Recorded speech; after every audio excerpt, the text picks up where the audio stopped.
because the milk always had a layer of cream at the top, which you used to pour off to use on your fruit and what Yes, have you. did.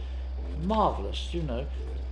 And if you didn't use it that day, it was sour the next day. But they You used can to go, make you stuff, can, didn't they? you Wow. can go and buy milk today, Mm. and it is still as good as it was in a week's time. No refrigeration at all in those days, and no preservative. But in those days there was very little pre-packaged food, so if you went to get a pound of butter, you didn't get it wrapped up in a nice little package.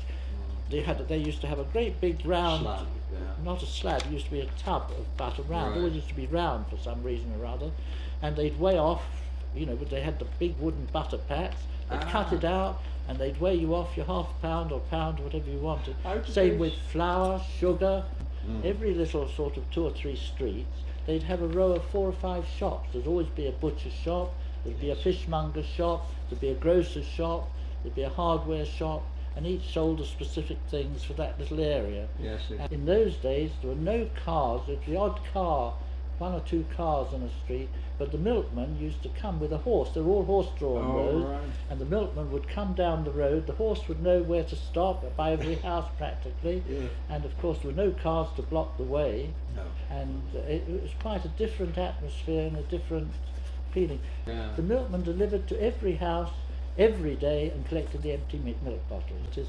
Well, in those days everything was done by radio, and I recall a radio was a very prized possession, and normally the head of the house was a man who monopolised it, and the batteries, they were powered. Now we just plug into the mains. Yes, indeed. You've got to remember, before the war there weren't any of these wall sockets.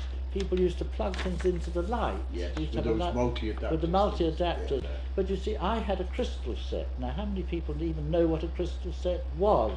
But you see, the crystal in those days, we used to have a long aerial. I had an aerial which Yes. went the whole length of our back garden, Wow. and that came through into my room where I had this little crystal set. Yeah.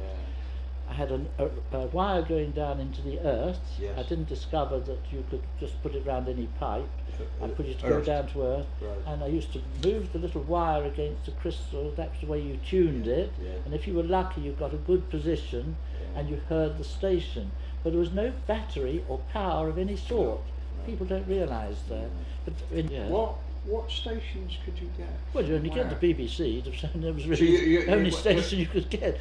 When they started originally, Oh, the they Chelmsford. used to do 1 hour a day, and they right. used to read out because they were experimenting, obviously, and they used to read out the train timetable.